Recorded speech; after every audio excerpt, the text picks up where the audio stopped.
We have another virgin here, another fellow landsman. Jonathan Billig, correct? And you're most welcome.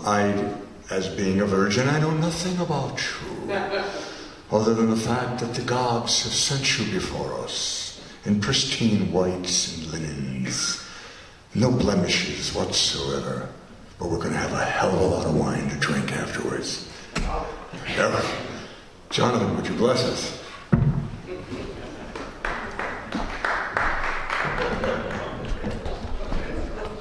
Got the crowd going, didn't we?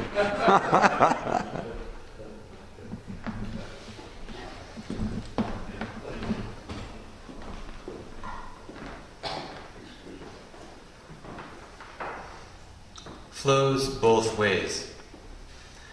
Carving through mountains, I'd ride the train along your banks. Gleaming oval leaves, leathery green under bright gray sky, and dry winter trees, views of the valley emerging. Bent over the guardrail, wind at my back, river all around. Could have sworn it was me who was doing the climbing.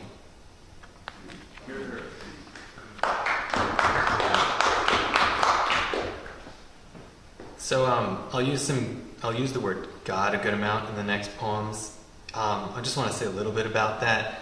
I use it because it's a language that's been taught to me and that speaks to me. I don't claim to speak for anyone else or lay judgment on anyone's way of relating to the world. I know it's also a word that's a source of pain for people, and I don't, at this point, know anything to say other than I'm sorry, and I hope I don't contribute to that.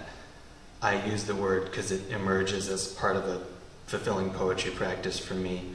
I hope the practice in general inspires healthy connection and opportunities to learn and live well together. Everything is insecure. There is a crack in everything, it's how the light gets in. Leonard Cohen. God is broken, right beside their perfect being. She is bleeding and dancing. He is impotent and forlorn. The sad face in my mirror. The child reading street signs in joy. They are God's vestments, at least. How could we not be? Everything is insecure, and nothing offers comfort like a warm hand on the heart.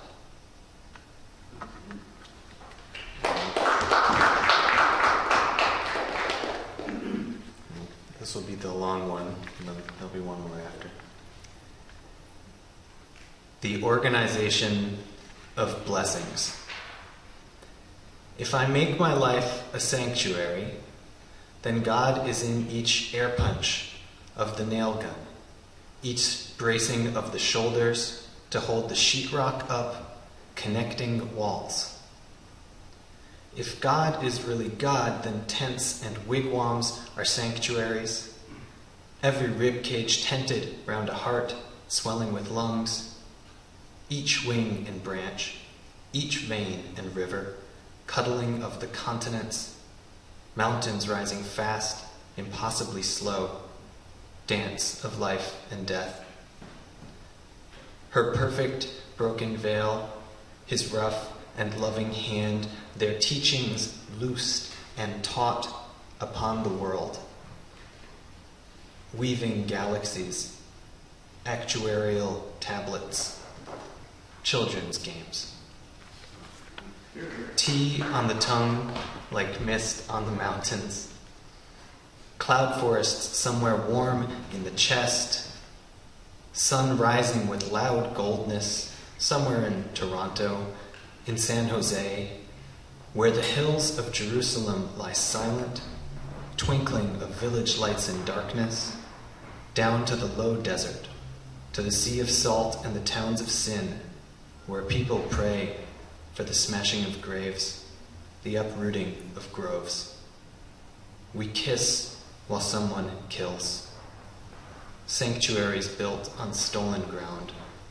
The wounded heal the wounds. If God is really God, then they are crawling with the bedbugs, waking me up when I prefer to sleep, because in the unwinding of the catacombs are mental strings that weave me into you. Who organizes? Who blesses? Who loves? Who destroys and rebuilds? Who never gives up, but lets go, and lets go, and let go.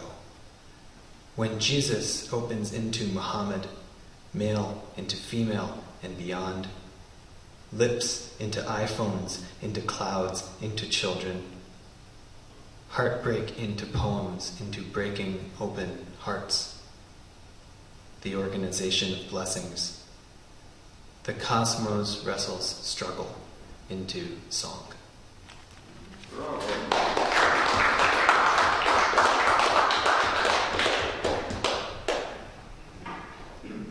Restoration now.